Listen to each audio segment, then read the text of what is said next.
अस्सलाम वालेकुम and welcome back to my channel. I hope आप लोग बिल्कुल ठीक हैं और खैरियत से हैं। आज की वीडियो में मैं आप लोगों के साथ शेयर करने वाली हूँ भिंडी की रेसिपी। और यहाँ पर मैं बहुत ही मज़ेदार सी चटपटी भिंडियाँ बनाने लगी हूँ। तो भिंडियाँ बनाने के लिए यहाँ पर मैंने 2 अदद टमाटर ले लिए हैं और 1 अदद प्याज ली है, इसे ब्राउन कर ली है और इनका पेस्ट रेडी कर लेना है। और ये वाली जो भिंडियों का सालन होता है ये बहुत ही चटपटा सा मज़ेदार सा होता है। और ये रेसिपी आप लोगों को थोड़ी सी हटकर लगेगी क्योंकि ये मेरी अपनी रेसिपी है और बहुत ही इजी मेथड से ये बन जाती है और बहुत कम इंग्रेडिएंट्स इसमें डलते हैं। और यहाँ पे मैं मसाला ग्राइंड कर लूँगी। प्याज और टमाटर का मैं यहाँ पे पेस्ट रेडी कर लूँगी। और अगर आप लोगों ने ये रेसिपी अभी तक ट्राई नहीं की है तो ज़रूर ट्राई कीजिएगा। ये बहुत ही मज़ेदार सी और बहुत ही क्विक बन जाने वाली रेसिपी है। अच्छा जी, प्याज और टमाटर का मैंने पेस्ट रेडी कर लिया है। अब मैं यहाँ पर कुछ बड़ी और कुछ छोटी हरी मिर्चें लेकर इसका भी मैं पेस्ट तैयार कर लूँगी। इसे ज़्यादा नहीं पीसना है, बस थोड़ा सा ही पीसेंगे। इसलिए मैंने प्याज और टमाटर पहले ही पेस्ट रेडी कर लिया है। थोड़ा सा पीसेंगे, बस इसे चॉप कर लेंगे एक तरह से। और हरी मिर्च अगर आप इसमें ऐड करना चाहें तो कर सकते हैं। मुझे इसका टेस्ट पसंद है इसलिए मैं इसमें ऐड कर रही हूँ।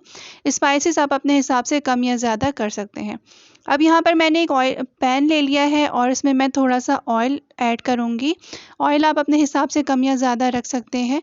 मैं अपने खानों में कम ही ऑयल डालती हूँ, यही हेल्दी ऑप्शन है, बाकी आपकी चॉइस है। और यहाँ पर जो मैंने पेस्ट रेडी किया था ना वो मैंने पैन में डाल लिया है और यहाँ पे मैंने फ्लेम मीडियम फ्लेम पे रखा हुआ है।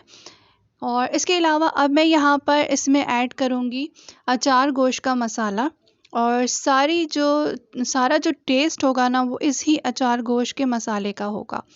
और जितनी भिंडियाँ हों उसके हिसाब से आप अचार गोश्त का मसाला इसमें ऐड कर सकते हैं। मेरे पास यहाँ पर आधा किलो भिंडियाँ थी जिन्हें मैंने धोकर कटिंग कर ली थी। और यहाँ पर मैं इसमें मसाला ऐड कर रही हूँ 2 खाने के चमचे भरकर। और अगर आप स्पाइसेस ज़्यादा पसंद करते हो तो मसाला ज़्यादा भी ऐड कर सकते हैं। वैसे भी ये वाला मसाला जो है वो स्पाइसी ही होता है।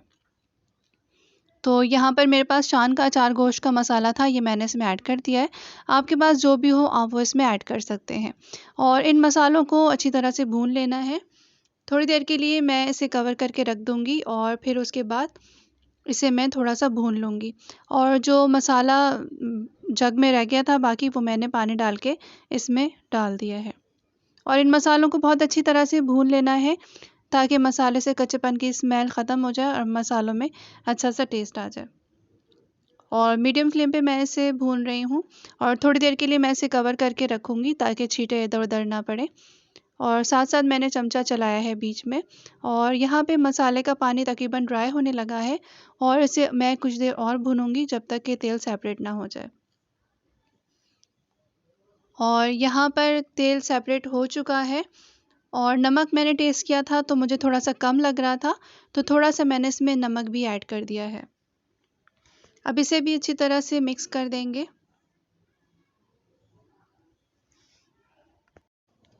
और यहाँ पर मसाला काफ़ी ड्राई हो चुका है तो मैं इसमें पानी ऐड कर रही हूँ, तकरीबन आधा ग्लास। और इसे भी मैं मिक्स कर लूँगी ताकि ये मसाला लगे नहीं। और इसमें मैंने जो भिंडियाँ कटिंग करके रखी हुई थी वो मैं इसमें डाल दूँगी। और इन भिंडियों को डालने के बाद मसाले में अच्छी तरह से मिक्स कर लेना है। 1-2 मिनट इन भिंडियों को पकाना है ताकि भिंडियों की जो कच्चेपन की स्मेल होती है ना वो ख़त्म हो जाए। अच्छा, मुझे सूखी सूखी भिंडियाँ बिल्कुल भी पसंद नहीं है और थोड़ी सी मसाले वाली भिंडियाँ जो होती हैं ना इस तरह की, तो ये वाली भिंडियाँ मुझे बहुत अच्छी लगती हैं। ये इस तरह से ये रेसिपी बनाकर दाल चावल के साथ भी आप खा सकते हैं, रोटी के साथ भी खा सकते हैं।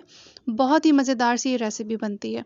तो भिंडियाँ मैंने मिक्स कर ली हैं और यहाँ पर मैंने तकरीबन 1 गिलास के करीब इसमें पानी ऐड किया है। और पानी मैंने इसलिए ऐड किया है ताकि इसमें ग्रेवी रहे। और इसे मैं कवर करके मीडियम टू लो फ्लेम पे 10 मिनट्स के लिए पकाऊंगी। और ग्रेवी आप अपने हिसाब से कम या ज़्यादा रख सकते हैं जिस तरह आप पसंद करते हैं, लेकिन मैं थोड़ी ग्रेवी पसंद करती हूँ तो इसलिए मैंने इसमें पानी थोड़ा ज़्यादा रखा है।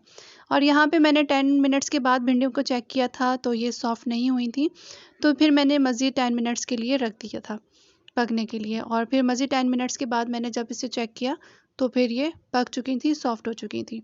और ग्रेवी अभी मैंने इसमें इतनी रखी है, थोड़ी देर के बाद ये सालन थोड़ा सा और गाढ़ा हो जाएगा तो फिर ग्रेवी और ज़्यादा थिक हो जाएगी। और यहाँ पे ये भिंडियाँ डन हो चुकी हैं, रेडी हो चुकी हैं, और थोड़ी देर के बाद मैं यहाँ पर रोटियाँ भी तैयार कर लूँगी। और ये बहुत ही मज़ेदार सी चटपटी सी भिंडियाँ बनी थी। अगर आप लोगों ने ट्राई नहीं की है तो इस रेसिपी से ज़रूर ट्राई कीजिएगा। तो यहाँ पर अब मैं आ गई थी फ्रिज क्लीन करने के लिए। फ्रिज का जो ऊपर वाला हिस्सा था, ऊपर वाली जो ट्रे थी इसकी, इसमें पानी गिर गया था और ये थोड़ी गंदी हो चुकी थी। तो मैंने सोचा साथ-साथ मैं इसे भी रेडी कर लेती हूँ, क्योंकि मैंने आटा गूँध के रखा था और आटे को मैंने रेस्ट करने के लिए रख दिया था। अब ये देखें, ऊपर वाली जो ट्रे है ना, इसमें मैंने शीट लगाई हुई है। इस शीट के नीचे सारा पानी भर गया था और ये शीट भी गंदी हो चुकी थी और ट्रे भी काफ़ी गंदी हो चुकी थी। तो ये मैं निकाल लूँगी और इसे मैं क्लीन कर लूँगी और शीट को भी वॉश कर लूँगी, ट्रे को भी वॉश कर लूँगी। अच्छा, अब यहाँ पर हम कुछ बातें करते चलें साथ-साथ। तो ये बातें उन ख़वातीन के लिए हैं या उन लोगों के लिए हैं जिन लोगों को लगता है कि काम बहुत ज़्यादा है और वो काम कर के थक जाते हैं, या कामों से परेशान हो जाते हैं, या तबीयत ख़राब होती है तो भी उन्हें काम करना पड़ता है। और ऐसा तो होता ही है, क्योंकि घर के जो काम होते हैं वो हम ख़वातीन को ही करने पड़ते हैं। तो जो स्पेशली जॉब करने वाली ख़वातीन हैं उनके लिए तो बहुत ही मुश्किल होती है, बहुत ज़्यादा परेशानी भी होती है, क्योंकि बहुत सी ख़वातीन ऐसी हैं जिन्हें जॉब भी करनी होती है, बाहर के काम भी करने होते हैं और साथ-साथ घर के भी काम करने होते हैं, कुकिंग भी करनी होती है, घर भी देखना होता है, बच्चों को भी देखना होता है। तो ये सारी बहुत बड़ी रिस्पॉन्सिबिलिटीज़ होती हैं ख़वातीन के ऊपर। तो उन लोगों के लिए मैं यही कहूँगी कि देखिए, काम तो हम ख़वातीन ने खुद ही करने होते हैं घर के। स्पेशली जिनके साथ हेल्पर्स ना हों, कोई मेड ना हो, कोई और उनके अलावा काम करने वाला ना हो, तो उन ख़वातीन को खुद ही सारे काम करने होते हैं। वो हँस के करें या रो के करें, काम तो खुद ही करने हैं। तो काम कोई भी हो, उसे कोशिश करें कि एन्जॉय करके करें, खुशी-खुशी करें और ये सोच के करें ये काम हमारे ही घर के हैं और ये काम हमने ही करने हैं। तो अगर हम ये सोच अपनी रखेंगे, पॉज़िटिव सोच रखेंगे, तो सारे काम हम खुद ही कर लेंगे और खुशी-खुशी करेंगे और सुकून से करेंगे। और बहुत ही अच्छी बात हो कि हर काम करते वक़्त दुरूद शरीफ का विर्द करते रहें, या कोई भी ऐसा विर्द करते रहें जो आसानी से आप पढ़ सकें, जो चलते-फिरते पढ़ सकें। और विर्द करते हुए आपका काम कब ख़त्म हो जाएगा आपको पता भी नहीं चलेगा, आपको इस चीज़ का एहसास भी नहीं होगा कि कब आपने काम ख़त्म कर लिया, और आपको थकन भी ज़्यादा महसूस नहीं होगी। सम टाइम ऐसा होता है कि हमारी तबीयत ख़राब होती है और बहुत सारे ऐसे काम होते हैं जो हमने करने होते हैं। तो कोशिश ये किया करें कि कुछ कुकिंग जो है वो पहले करके रख लें, कुछ चीज़ें फ्रीज़ करके रख लें पकाकर, तो इस तरह काफ़ी ज़्यादा सहूलत हो जाती है। तो जब भी आपकी तबीयत ख़राब हो या जल्दी से जब कोई चीज़ रेडी करनी हो, तो जो फ्रीज़ की हुई चीज़ें होती हैं ना, वो बड़ी काम आ जाती हैं ऐसे मौके पर। और कुछ लोग ये कहते हैं कि फ्रीज़ की भी चीज़ें नहीं खानी चाहिए, ठीक है ये बात, लेकिन सम टाइम जो है वो ज़रूरत महसूस होती है। कभी आप परेशान हैं, कभी जल्दी में, कभी मेहमान आ जाते हैं, तो वो सारे काम आपने खुद ही देखने होते हैं, अकेले देखने होते हैं। तो ये एक बेस्ट आइडिया है और ये एक बेस्ट तरीका है कि कुछ चीज़ें फ्रीज़ करके रख ली जाएँ, जैसे कि शामी कबाब है, गोश्त भून कर रख लिया, कीमा भून कर रख लिया, कुछ चिकन की रेसिपीज़ रेडी करके रख लीं, कुछ चीज़ें मैरिनेट करके रख लीं। तो इस तरह की ये चीज़ें बहुत काम आने वाली होती हैं ऐसे मौके पे। और स्पेशली जो ख़वातीन जॉब करती हैं, अगर उनको ऐसा टाइम मिले जैसे वीकेंड पर, छुट्टी वाले दिन, वो इस तरह से चीज़ें मैरिनेट करके रख सकती हैं, कुछ चीज़ें कुक करके फ्रीज़ करके रख सकती हैं, तो फिर पूरा हफ़्ता उनका बहुत आसानी से निकल जाता है। स्पेशली जिन ख़वातीन के बच्चे हैं और उनको लंच बॉक्स देने के लिए प्रॉब्लम होता है कि लंच बॉक्स में क्या बनाएं और झटपट क्या चीज़ें बन सकती हैं, तो उन ख़वातीन के लिए भी ये बेस्ट आइडिया है। इसके अलावा पराठे भी बनाकर फ्रीज़ किए जा सकते हैं। मॉर्निंग में अक्सर देर हो रही होती है, कभी ऐसा भी होता है कि बच्चों को भी नाश्ता देना है, हस्बैंड को भी देना है, फिर ख़ुद भी जॉब पर जाना है, या घर के लिए, बच्चों के लिए चीज़ें रेडी करनी है, तो पराठे भी फ्रीज़ के करके रखे जा सकते हैं, या फिर फ्रीज़ पराठे आप मंगवा के रख सकते हैं। अपनी सहूलत के लिए आप वो काम करें, देखें जिससे आप लोगों का काम भी आसान हो, जो आप अफ़ोर्ड भी कर सकें और जो आप लोगों के लिए ईज़ी हो जाए और क्विक भी हो जाए। बहुत सारी ऐसी चीज़ें हैं जो रेडीमेड मार्केट से मिलती हैं। बहुत सारी ख़वातीन ऐसे हैं जो घर में बहुत सारी चीज़ें रेडी करती हैं और इतने सारे काम कर के वो थक जाती हैं और अक्सर औक़ात वो बीमार भी पड़ जाती हैं और उनकी केयर भी करने वाला कोई नहीं होता है। सम टाइम इस तरह भी होता है, क्योंकि ज़ाहिर है कि मर्द हज़रात बाहर के काम करते हैं, वो भी थके-हारे घर में आते हैं, तो उन्हें भी भूख लगती है, खाना चाहिए होता है। बच्चे स्कूल से आते हैं, वो भी भूखे होते हैं, थके हुए होते हैं, तो उन्हें उन्हें भी खाना चाहिए होता है। तो जब हम ख़वातीन जब ख़ुद अपनी केयर करेंगे, अपना ख़याल रखेंगे और अपनी डाइट का ख़याल रखेंगे और अपने काम को आसान बनाएंगे, अपनी लाइफ को आसान बनाएंगे, तो ही हम बहुत सारे काम आसानी से कर सकते हैं।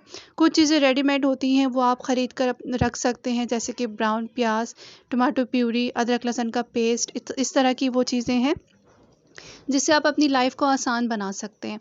और भी बहुत सारी इस तरह की चीज़ें होती हैं, लेकिन अगर आपको लगता है कि आप सहूलत से ये काम घर पर कर सकती हैं आसानी से, तो बेस्ट ऑप्शन है होममेड ऑप्शन। मैं तो अक्सर इसी तरह से करती हूँ, लेकिन होता क्या है, सम टाइम वही वाली बात है ना कि कभी आपको कोई कुछ चीज़ें जल्दी में चाहिए होती हैं, कभी आपकी तबीयत ख़राब होती है, तो फिर ज़रूरत पड़ती है इन चीज़ों की कि झटपट आप कैसे कोई चीज़ रेडी कर सकते हैं। मैंने भी अपनी लाइफ में काफ़ी सारे चेंजेस किए हैं। तो जब भी मुझे सहूलत होती है, मैं कुछ चीज़ें कुक करके फ्रीज़ करके रख लेती हूँ, जो मैंने आप लोगों को वीडियो के स्टार्ट में बताई हैं जो चीज़ें। उसके अलावा कुछ चीज़ें मैं रेडीमेड ले लेती हूँ, क्योंकि मैं भी हर एक चीज़ घर पे रेडी कर रही होती थी। और इतने ज़्यादा काम अकेले करने होते हैं और मुझे घर के बाहर के भी काम करने होते हैं, ग्रोसरी भी मुझे ही करनी होती है। अपने बच्चों को ट्यूशन भी मैं घर पे पढ़ाती हूँ, सिपारा भी मैं घर पे बच्चों को पढ़ाती हूँ, ताकि मुझे पता हो कि मेरे बच्चे क्या पढ़ रहे हैं, किस तरह पढ़ रहे हैं, कितना लर्न कर रहे हैं। और ये तमाम चीज़ें बहुत ज़रूरी हैं जानना कि आप जब बच्चों को ट्यूशन भेजते हैं या कुछ भी पढ़ने के लिए भेजते हैं, तो आप लोगों को पता होना चाहिए कि आपके बच्चे कितना पढ़ रहे हैं और कितना सीख रहे हैं और उनकी कितनी समझ में आ रहा है। आजकल जो ट्यूशन सेंटर का हाल है, आप लोगों को पता ही होगा कि कितने ज़्यादा बच्चे उन्होंने बिठाए हुए होते हैं और 2 घंटे में तमाम बच्चों को फ़ारिग भी कर दिया जाता है और फ़ीसें भी पूरी ले ली जाती हैं। और आप लोगों को ये नहीं पता चल रहा होता कि आपका बच्चा कितना लर्न कर रहा है, वहाँ पर कितना सीख रहा है और कितना समझ रहा है। तो मैंने तो ये देखा, मैं अपने बच्चों को ट्यूशन भेजती थी और उनको बिल्कुल कुछ ख़ास तवज्जो नहीं मिलती थी। बहुत सारे बच्चे हैं ट्यूशन में और इतने सारे बच्चों को एक साथ पढ़ाना आसान नहीं है, और तवज्जो ना मिले और आपकी फ़ीस जाती रहे और बच्चों का टाइम वेस्ट होता रहे। आप समझें कि आपके बच्चे पढ़ रहे हैं और सीख रहे हैं और पता चलता है कि बच्चों को तो कुछ आया ही नहीं, कुछ समझ ही नहीं आया, कुछ सीखा ही नहीं, तो टाइम वेस्ट हुआ उनका। तो बेहतर तो यही है कि घर पे बच्चों को पढ़ा लिया जाए, अगर पढ़ा सकते हैं तो।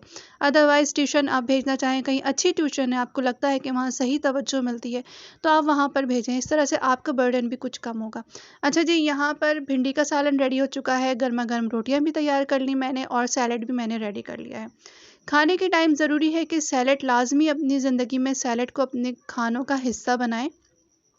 ये बहुत हेल्दी ऑप्शन है और सैलेड जो है वो आपकी बहुत सारी बीमारियों को ख़त्म करने के लिए बहुत ज़्यादा हेल्पफुल है। अगर आप सर्च करें, गूगल करें कि किस सैलेड से आप क्या-क्या फ़ायदे हासिल करते हैं, तो आप लोगों को अंदाज़ा होगा कि सैलेड हमारी लाइफ के लिए कितना ज़्यादा ज़रूरी है, हमारी हेल्थ के लिए कितना ज़रूरी है।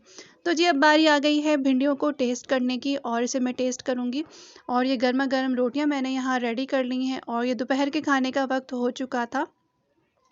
और गरमा-गरम रोटियों के साथ भिंडियों का ये चटपटा-सा सालन बहुत ही मज़ेदार बना था और यहाँ पर मैंने टेस्ट किया तो बहुत ही मज़ेदार सा ये सालन लगा।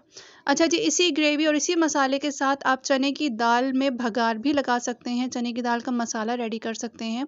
रेसिपी मैं पहले भी अपलोड कर चुकी हूँ, बहुत ही चटपटी सी चने की दाल बनती है, ज़रूर ट्राई कीजिएगा। तो ये तो थी आज की वीडियो। आई होप आप लोगों को आज की वीडियो पसंद आई होगी। अगर मेरी वीडियो पसंद आई, आप लोगों को थोड़ी सी भी हेल्पफुल लगी है, तो वीडियो को लाइक शेयर करना मत भूलिएगा। चैनल पे नए हैं तो सब्सक्राइब करें, कमेंट भी कीजिएगा। फिर मिलते हैं किसी नई वीडियो में, तब तक के लिए अल्लाह हाफ़िज़।